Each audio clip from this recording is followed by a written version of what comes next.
Get ready. 10 seconds.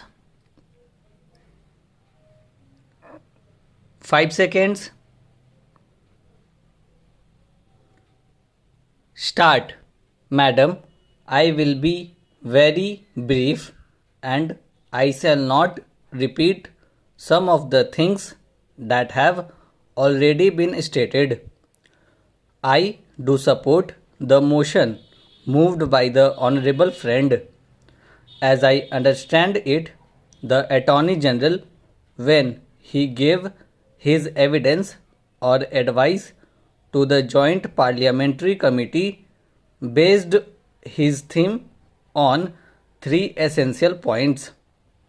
One is that you cannot prove the negative, that the non-existence of middleman or agent, or whether despite fact of the payment of rupees 64 crores as a condition precedent to the contract which he had not actually seen, therefore the condition precedent to a contract which he had not examined and which the JPC also had not examined was sufficient ground to say that you can't ask to prove the negative, and thirdly, that condition precedent can also be oral.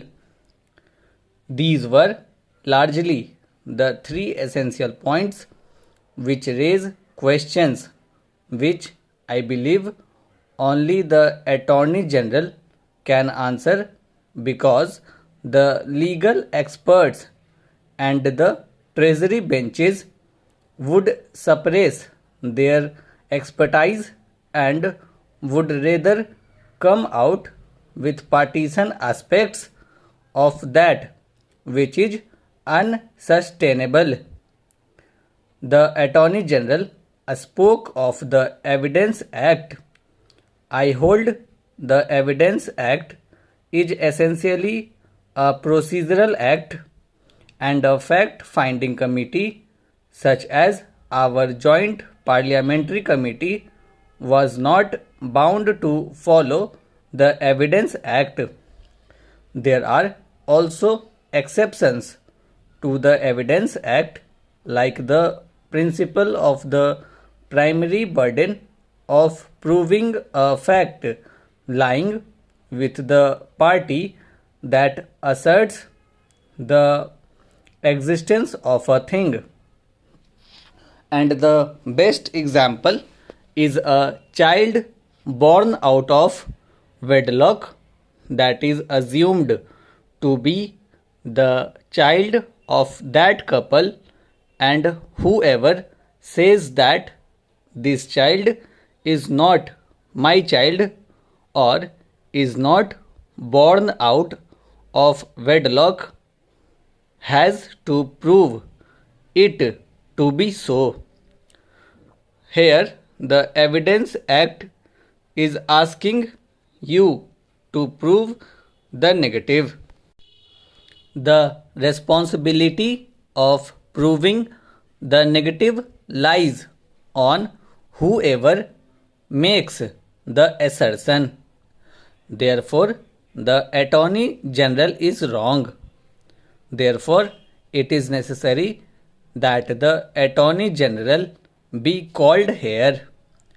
Finally, I believe there are other constitutional requirements which make it necessary.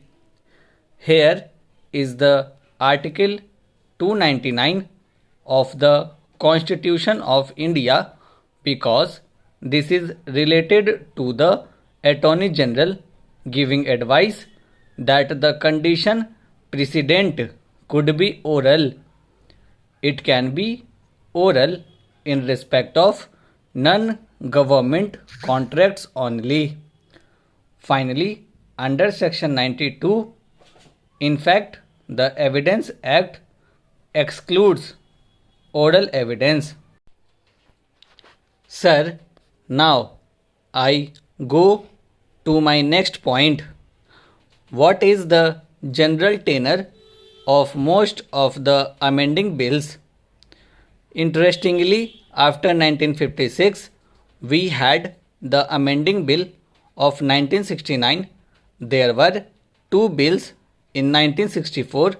The general tenor of the bill was non, whether it was restricting the corporate sector or it was liberal or for what purpose. But this particular bill is a little different in the sense that after the present government came to power, it announced policies which were very liberal to the corporate sector. Liberal does not mean that they can break the laws. Liberal means that the government lays down the framework of the industrial policy, and within the framework of that policy, government wants to give the corporate sector a little leeway to operate.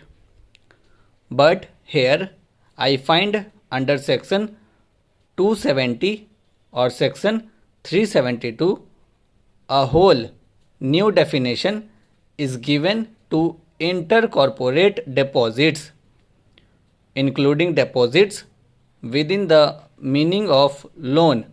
Not only creates trouble for the corporate sector, it is violence to the English language. By no stretch of imagination can a deposit be termed a loan. We are making deposits in banks. They cannot be called loans. We are not giving loans under intercorporate deposit. To include it under the term loan is an atrocity, and it will only affect the small and medium entrepreneurs. The bigger companies can get enough loans from companies, from government institutions. In spite of our talk of socialism and decentralization, it is always the bigger companies which get the larger cake out of the government resources, and it is the small and medium people who are hit hard by this provision. While ostensibly it is meant to protect the small man, the people who are really hit by the tenor of this bill are the small and medium entrepreneurs. The MRTP and FERA companies are not affected by this bill at all. I do not suggest that there should be any restriction put on MRTP or FERA companies which are not realistic.